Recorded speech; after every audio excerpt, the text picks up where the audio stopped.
Alice's Adventures in Wonderland. A Caucus-Race and a long tail. Alice blinked as she climbed out of the pool of tears. She was soaked from head to toe, and not just her, so was everyone else. A soggy gang of strange creatures huddled together on the riverbank, birds with their feathers all fluffed and floppy, animals with dripping fur, and everyone looking cranky and cold.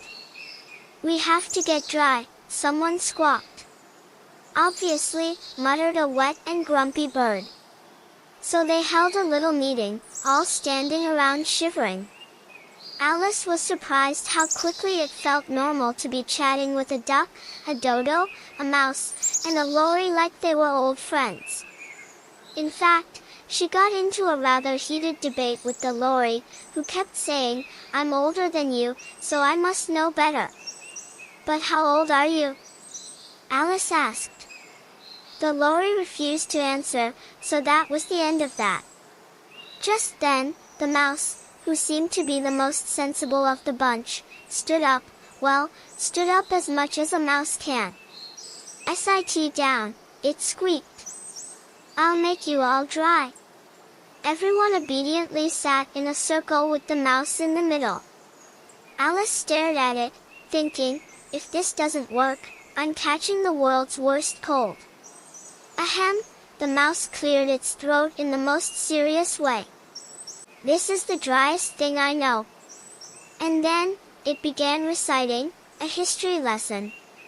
William the Conqueror, whose cause was favored by the Pope. "Ugh," said the lory, shivering. "Did you say something?" the mouse asked politely, but with a frown.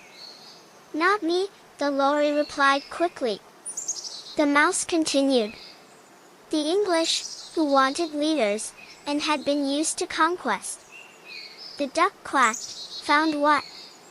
"It," snapped the mouse. "You know, found it advisable." "I know what it means when I find a worm," said the duck, "but what did the archbishop find?" The mouse ignored this and plowed ahead. Eventually, the mouse turned to Alice and asked, "Are you dry yet?" Alice sighed, as wet as ever. "Well then," boomed the dodo, hopping to its feet dramatically. "I suggest more energetic methods." "Speak English," cried the eaglet. "Those words are too big." The dodo puffed up, pretending not to be hurt. "Fine. What I meant was, we should have a caucus race." Alice blinked. "What's a caucus race?" "It's easier to show you." So, the dodo drew a wonky circle in the sand and had everyone stand around it randomly. There was no ready, set, go. Everyone just started running whenever they wanted, in whichever direction they liked. Some even walked. One animal waddled. It was the weirdest race ever. After about half an hour of total nonsense, the dodo yelled, "The race is over."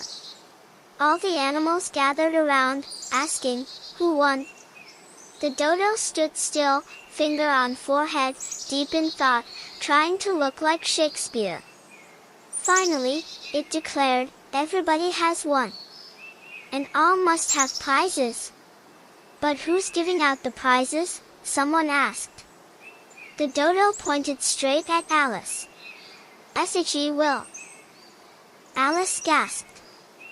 She had no idea what to do. She stuck her hand in her pocket and found, thankfully, a box of comfits, little sugary candies. The salt water hadn't ruined them. She handed one to each animal. "Perfect, just enough for everyone." "But what about her?" squeaked the mouse. "She needs a prize too." The dodo nodded solemnly. "What else do you have in your pocket?" Alice pulled out a thimble. "Just this." "Perfect," said the dodo. He took it, held it up like it was a crown jewel, and gave it back to Alice with a dramatic speech. "We beg your acceptance of this elegant thimble." All the creatures cheered wildly. Alice tried very hard not to laugh, even though it was all completely ridiculous. She bowed seriously and took the thimble like it was a treasure. Then came the comfort eating. The big birds complained they couldn't taste theirs. The small ones choked and had to be thumped on the back. It was chaos. Once they'd calmed down, they begged the mouse to tell more of its story. "You promised to tell me your history," said Alice. "And why you hate, you know, C and D." She whispered those letters, afraid to offend the mouse again. The mouse sighed. "Mine is a long and a sad tale." Alice looked at its long tail, curving behind it. "It is a long tail, yes. But why is it sad?" And as the mouse spoke, Alice got the words all tangled up in her head. She imagined the story written along the curving shape of the mouse's tail. Fury said to a mouse that he met in the house, "Let us both go to law. I will prosecute you. Come, I'll take no denial. We must have a trial. For really this morning, I've nothing to do," said the mouse to the cur.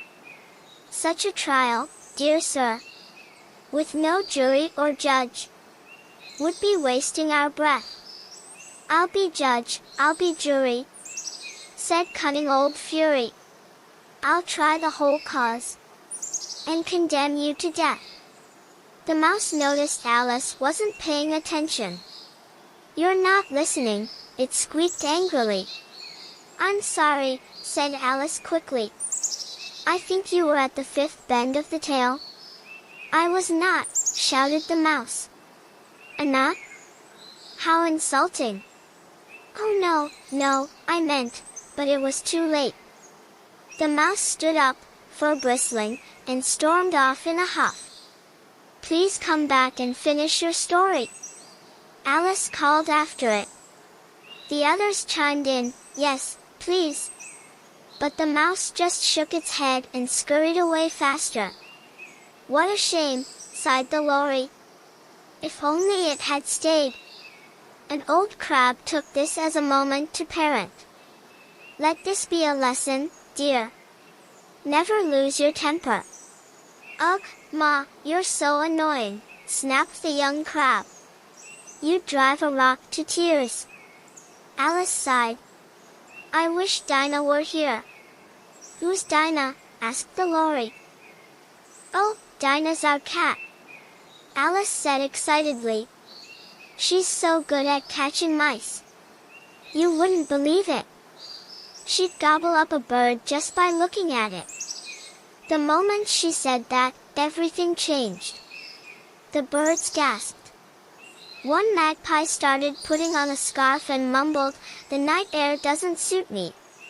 A canary squeaked, "Bedtime for the kids," and hurried away with her chicks. One by one, the animals made polite excuses and fled. Alice was left all alone. "I wish I hadn't mentioned Dinah," she whispered. "Nobody here likes her, and I'm sure she's the best cat in the world." Alice sat sadly on the bank, feeling lonelier than ever. She missed her cat, her home, her warm, dry clothes. Her chin trembled, and a little tear rolled down her cheek. But then, pat pat pat, she heard tiny footsteps coming back through the grass. Alice looked up, hopeful. Maybe the mouse had forgiven her. Maybe the story wasn't over yet.